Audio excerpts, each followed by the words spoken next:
I don't need that pen. Okay, so see where I can set this up to where I can see it at the same time. This all kind of started because while I was playing Destiny, I saw something that really stood out to me, and I enjoyed the look of it, so I drew it on paper. And then I thought, like, well, I'm just going to lose this paper like I do with all my other papers, and I'm not going to use it. And like I said, the loading screens are so long. That's why I started writing some more ideas. So, step one. We are going to write down what elements of this project that I am testing. This is a proof of concept.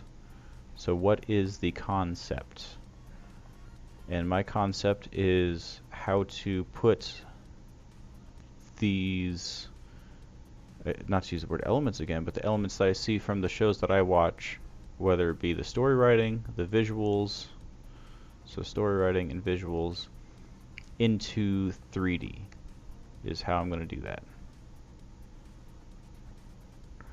And so I need to start out by writing down what elements I want to include in this concept. And I made a big list, and I went through and you know, checked them off on the things I wanted, and then left the things I didn't want, and then compiled it into a smaller list. And so what I have here is a backdrop. Let's call it that. That's a better word than what I wrote on my paper. So backdrop. This is the 3D environment that's in the background. I used to think that, oh, you just model the whole world. I think I built like an entire island in Blender, and I was trying to paint it, make sure that every little tree was here and there, so that I could just place them where they needed to be and make the story. But that's not how you do that. I can tell you that right now. What you have to do is, sure, keep this on paper, but then you make a little backdrop for this environment, backdrop for this environment, backdrop for this environment, but you can't put that whole thing in there. It doesn't work like that. So that's the good stuff. And then I need to have this idea of a small effect room. And what I mean by this is a lot of time when I'm watching these shows, there will be these quick couple-second effects of someone like really, say someone's like in a classroom or something. You know, you have the teacher's desk up here, you have lots of little desks right here. And say someone in the classroom gets in a fight with another student, and they're standing like maybe right here versus right here. But for some reason, when this guy goes in for his first punch on the guy to get the fight started, and make him angry and whatnot, it will draw him like coming in with his punch.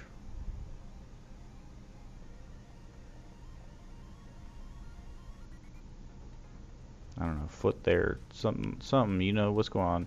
But it will use like a focal lens on the camera to make it seem like this room is so massive. It is so huge, even though it's really just a small environment, and he will travel this great distance as he's getting ready to throw that punch. And so you can't really just scale up your environment in that case. You have to say, I have that classroom here, this is looking at it from a side view, the desks are now here like this. This is where they're at, but for this shot, you have to like make a separate room under the floor where you won't see it from the camera up here, and then take them into here, or maybe like, you know, bigger, and then that way you can get that long shot. Things like that. So a small effect world, or room, let's call it a room. And then next up, we have, let's see, this gets a little bit more into what my story is actually about, but let's just type in, I'm using writing, I'm not actually typing. Let's call it a mount.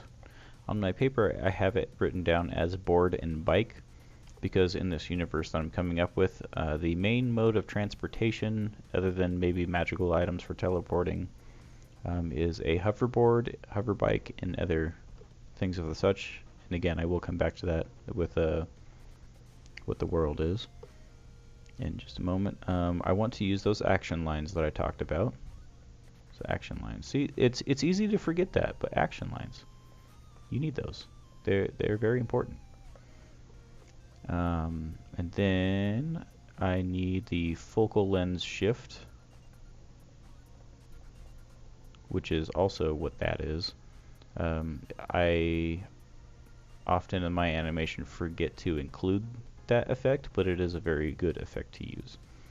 I want there to be a transformation of some part or some form. So transformation. And what I mean by this goes into the story aspect of it, where I want there to be some like Frieza looking dude.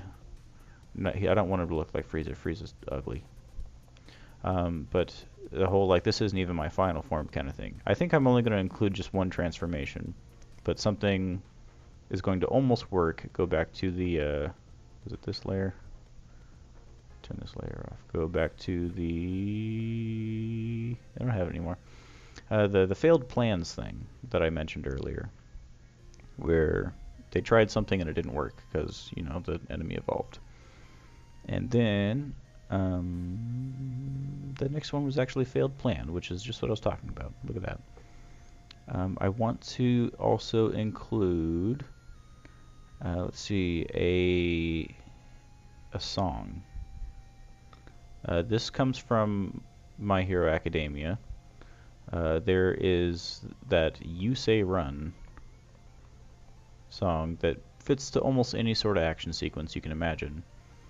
And I want to find a song, as much as I'd like to say write a song, because I do have one program that lets me do some music creation, and I also know like 2 or 3 instruments.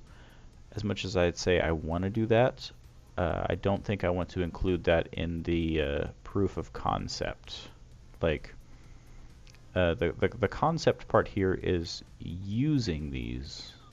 I don't need to write that down, but using these elements, how to use them, and making music for this. I can see how that would be a helpful part to know how to do. I might try it if I feel like I have time, but if not, I know there are many people out there that are better than me at making scores of music, and so I'm going to try and use that instead. I can't believe I didn't write this. Oh, I did write it down. Okay. Sakuga. This is a Japanese word, probably one of my favorite words, and I only use it as the Japanese word because the only time I ever see it is anime, which is basically when most of the time the production value is pretty simple. You know, their walk cycle is just repeating. If someone is like cleaning a window in the background or something, you don't animate every little bit of how he is actually cleaning that window. You probably just make his arm move in a circular motion, and you know, just let that sit there and repeat, because you don't really need anything more than that.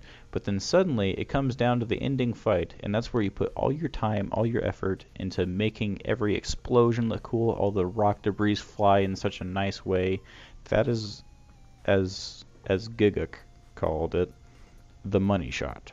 This is the good stuff, and so I want to include that, where, you know, the fighting is kind of basic at the start, but as it, you know, builds and builds and builds, there's the big climax. That's the Sakuga. I also want to include, let's put this into a different category. These are the main elements, but here are some side things. I want to include an after image. Say something is moving really fast around or teleporting. Mr. Teleports behind you and Nani, whatever. After image, yeah. This also kind of follows along with duplet arms, which is the best thing I can think of to describe this, which is pretty much the effect when someone is throwing a lot of really quick punches. Instead of drawing one arm punching over and over really quickly, they do this weird like multiple arms movement kind of thing. I want to do something like that. It doesn't have to be with a punch, it can be with a sword, but I want to see if I can get that to work in 3D. That's going to be important. What else do I have here? Let's see, I want to have a very painful strike on the hero, because I think this gets overlooked a lot in different shows or animes.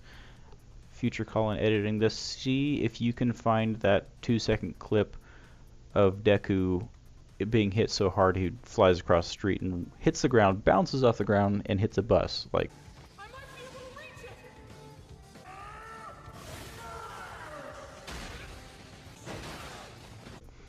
see if you can find that, and I think that that short clip, hopefully, like, put a mirror effect on or something, just so it doesn't, you know, take the video down for it. But something like that. Those moments where the character is hit so hard, where you just think like, ooh, that was, like, it almost makes you cringe. It looks like it makes the viewer feel something, and I think that's very important. I also want to. I think I also wrote down like team combination move, but that's not quite as important. I wanted there to be like a female hostage or something, so that there's more of a reason for the main characters in this proof of concept to be having strong feelings towards what they're doing. But converting my models to female might be hard. I'm not sure. Might try it, but I don't know. I think I wanted to try and include some kind of slow motion, but again, that's not quite as necessary. And I think the last one is broken ground, because that is so cool, and it comes up so often when someone hits the ground and all the stuff breaks, and woo, it's, you know, it's great. I want to do that. I've wanted to do that for a long time, so this is my time to do it.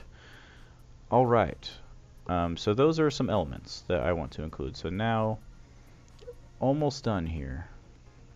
Almost getting to where I can wrap this up. This is just kind of the setup. I think the next episode in this playlist, I don't know if you want to call this an episode, but the next segment is going to be more on the actual getting ready for the story, whereas this is talking about the getting ready for the story. I'm like, if there was like episode 1 to get started, this is like episode -3, where I'm not even close to getting started yet. So this is where I tell you a little bit about my idea. Hey, copyright, do not steal, or I will get my uncle at Bungie to ban you. Do not steal. No. I used to feel like that as a kid. I think I even did upload some things where it was just like, this is my, don't copy me, do not steal it, please do not do that. I don't remember what video I was watching of someone talking about that. I'm trying to remember his name, but he does something called Character Forge on YouTube, and it's really fantastic. I think his name is Brandon, but I can't remember his last name, but he does something called like Character Forge. And I used to watch a lot of his videos. He was saying that is a bad thing to do. Don't do that. People are probably not going to steal your idea, and it looks even more unprofessional of you to go around announcing that. So my idea comes from, I think I had an image prepared for this. This is something I drew myself one time. This is my online character in a game called Fly for Fun. This is just obviously me redrawing him, but in this game, it's Fly for short, but it stands for Fly for Fun. This game was made kind of poorly, but for a long time it was a very beloved game, and I actually have an entire like 150 episode series of me playing it with my co-let's player Brandon or Takadoroba. 1, 2, 3. Because if we can just like output damage, and then if one of us dies, oh. Yep. Run. Well, go on with the plan. I'm ready. No, well, I know that you were gonna die. I'm saying like.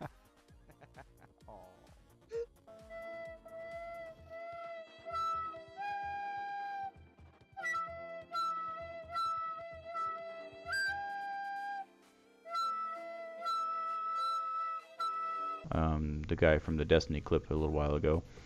And in this story, it's your kind of basic. You level up, you choose a class, you go around and fight stuff, and you can do quests here and there. There's some boss monsters to fight.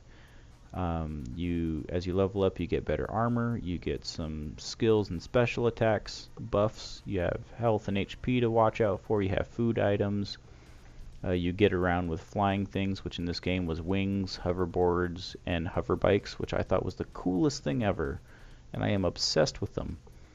And then every other game I ever tried, they put me on an ostrich. I'm looking at you, Aura Kingdom. They threw me on an ostrich or some other weird, just the weirdest mounts ever. Whereas I liked it in this game that it was an actual vehicle, a personal vehicle, kind of like a horse, but futuristic, and it flies. But like I said, this game looked like it had such a good concept going, but then whoever was designing it lost the money that they were using for it, so it wound up just being a really simple game that could have been a lot more. And so at first I wanted it to be kind of referencing this game, but instead I just want to pick my favorite elements out of this and turn it into my own thing, is what I'm going to do. So yeah, I think that's kind of my basic proof of concept. So it's a world that's in a game. However, the characters don't think of it as a game. It's just like they have a health bar and things like that, but that's just how their world is. They don't question it. That's just how their life is. And so in this story, I don't really think I have much more to explain than that, as just like a basic idea of what the world is. In the big notebook that I have in another room, I have all the like classes mapped out, different skills, and like what stats they're good at and how you would use them in different situations. But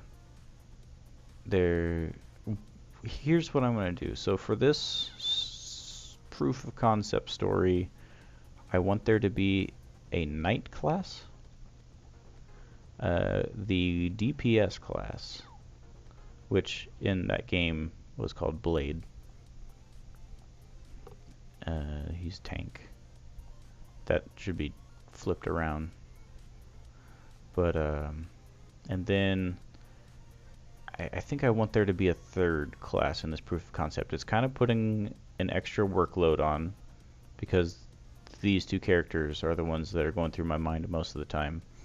But I'm thinking about including a ranger, which is basically archer kind of dude. You know, he has bow.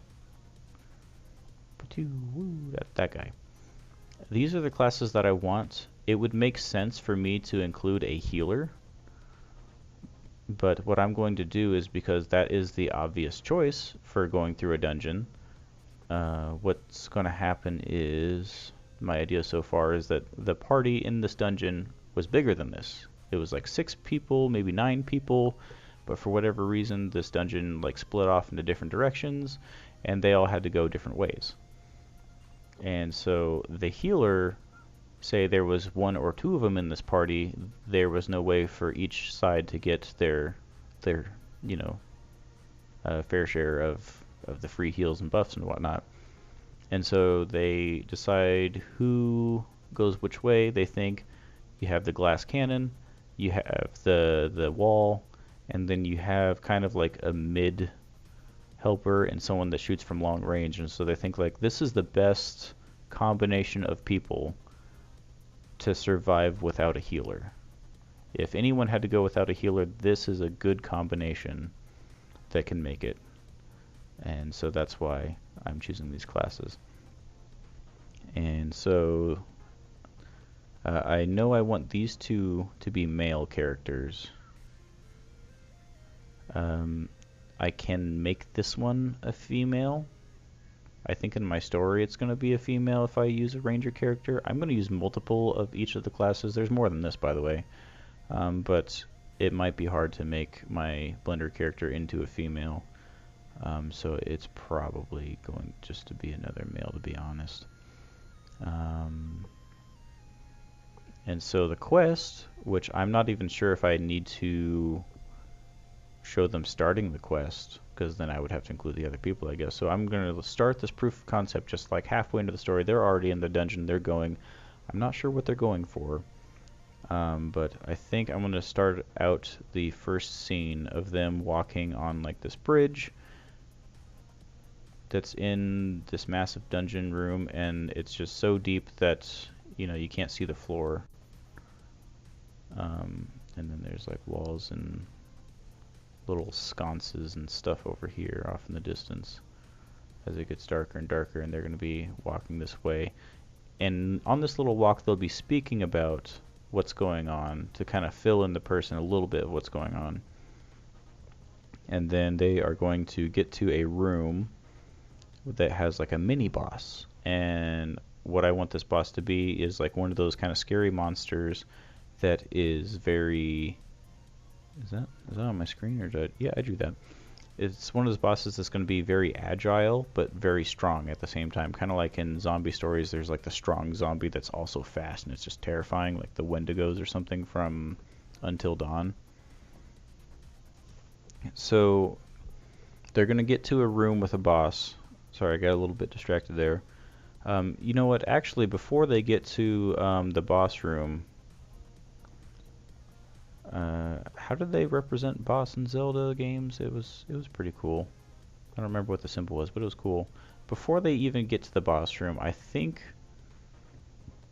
maybe include some sort of puzzle.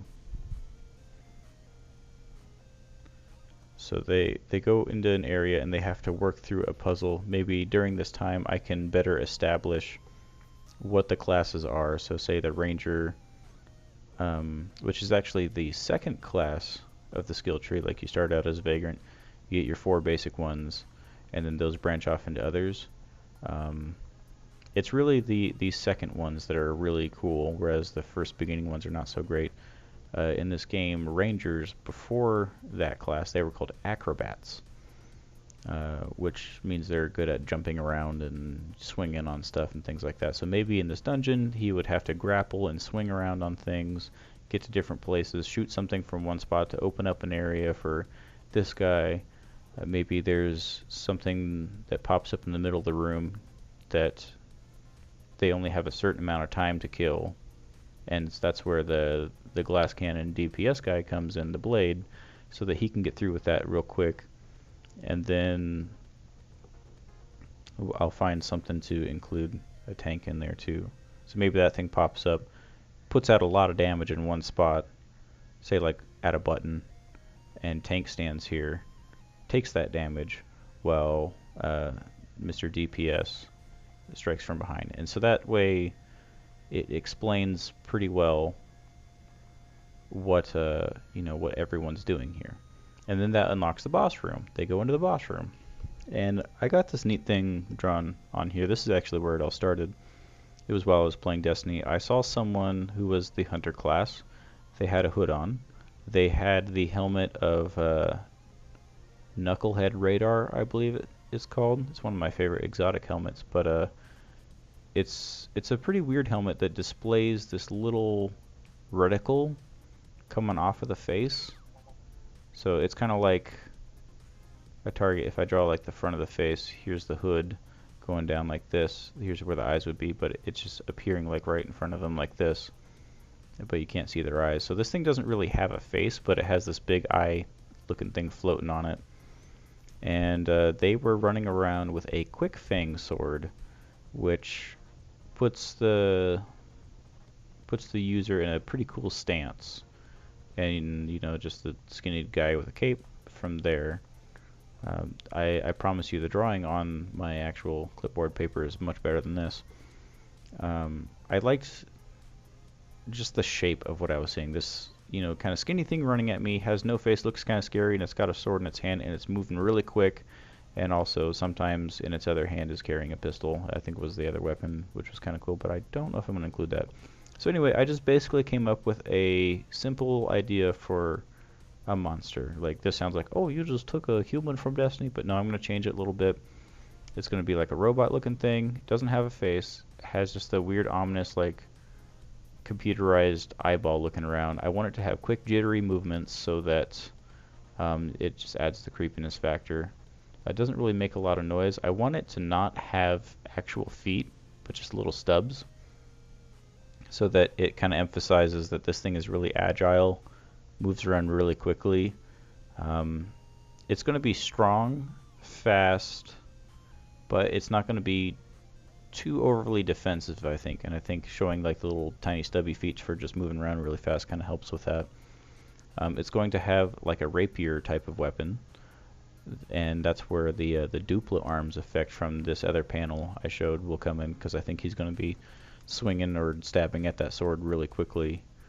I think I'll leave his other hand off because usually with a rapier and fast movements like that, you mostly just focus on offense rather than defense. So that's going to be the monster. I'm going to design it a little bit more, and so it's just going to be one of these guys in the boss room. And it's going to be a mini boss. They don't necessarily know that yet. It's going to really come as a surprise to the characters up here. It's going to come in and just start wailing on them to the point where they can't even hardly formulate a plan. And then they're going to come up with different ways to fight it, kind of like some team attacks to really get it down. And then finally, when they beat this guy, here's my first idea, but I'm going to run through a couple different ideas probably in the next segment here. When they finally defeat him, he is going to drop a key. And they grab this key, and they go to the door that has a keyhole in it. And they turn the key, and then I think like the door is going to open slightly and then just slam shut again, and like these little square things on the ends of the room that you didn't pay attention to before, those open up, and like a bunch more of these guys pile in. One will have like a sword, one will have like a little gun, and you know they'll have different things. And I either want them to have to face a bunch of them at the same time. That's the failed plan, by the way, that I have so far. Is well, maybe not failed plan, but like, you know, twist ending where they think, okay, we did it, this worked, and then it still didn't work. They either have to face them all, or I mentioned that I wanted a transformation, so I'm thinking maybe after a moment of fighting these guys, they will mix together into one bigger monster kind of thing. And, you know, super scary. And that's going to be kind of the bigger fight that they have to do. And then they can end it with that big, like, Sakuga moment that I said. So that's kind of what I've been thinking. And that's as far as my plans have gone. Just looking over the paper here for anything else I wrote off to the side. You can tell that my note-taking is not good at all. Like, if I left for like a week and came back and looked at this, I would have no idea what any of this means. Which is kind of what's happened here. So yeah, that's what I got so far. I'm gonna just kind of summarize it here real quick. I'm gonna put the pen down, check my notes one more time real fast. I was just gonna come up with different story ideas, more than just that one right there. But I think I'm gonna think about that on my own time, because I can do that much more enjoyably through loading screens on Destiny than sitting here at a computer just in silence, like, oh, and then like 5 minutes later write one more down. Okay, let's think for another one, you know. I noticed that a lot of times in my own attempts at writing something, it's good to write stories like this backwards. Start with the twist and then find the thing before the twist that they're actually working towards, and then kind of write back from there. I don't know if that made any sense. So to summarize, I just basically kind of wrote down things that I want to include in this, and then after I wrote down the things I wanted to include, I figured out who I want to be in it, and then after I figured out who I wanted to be in it, I came up with a room, a slight puzzle idea that I need to really work out more of too, and then kind of a boss situation, the boss going. I still don't know what they're working towards. I don't know why they're in this dungeon. I don't know what item is going to be at the end of this dungeon. Again, that's still more to think about. That I'm going to continue in the next segment. And you know, I spent so much time trying to write down notes of how I was going to make this video. I didn't write anything down on how to end it. I hope that you enjoyed this today. I feel like there's going to be a few people out there that know what I'm getting at, having this idea that they've wanted to work on for so long, and it's just gotten too big to where they can't even get started on it.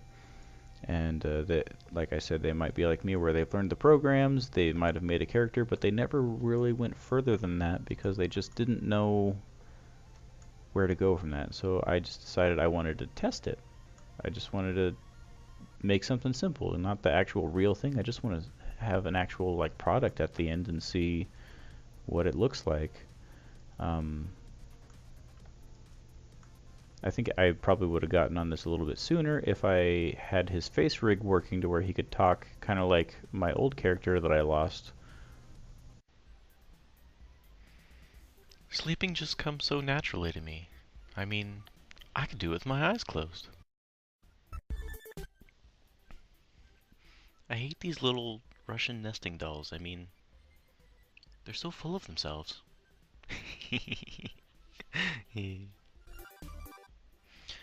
So I looked up and I wondered why the baseball was getting bigger. Then it hit me. You know, something more like that. But um, it would have been easier for me to get something started with that. But since his face is too broken to really work right now, I mean, I do have some of these. Like I have a whole list of shape key things here. Um, it's really hard to find a way to make this all look right in a style that I want. Um, I hope that I've done well enough at making something that looks believable. I think his eyes still have to be moved one at a time right now.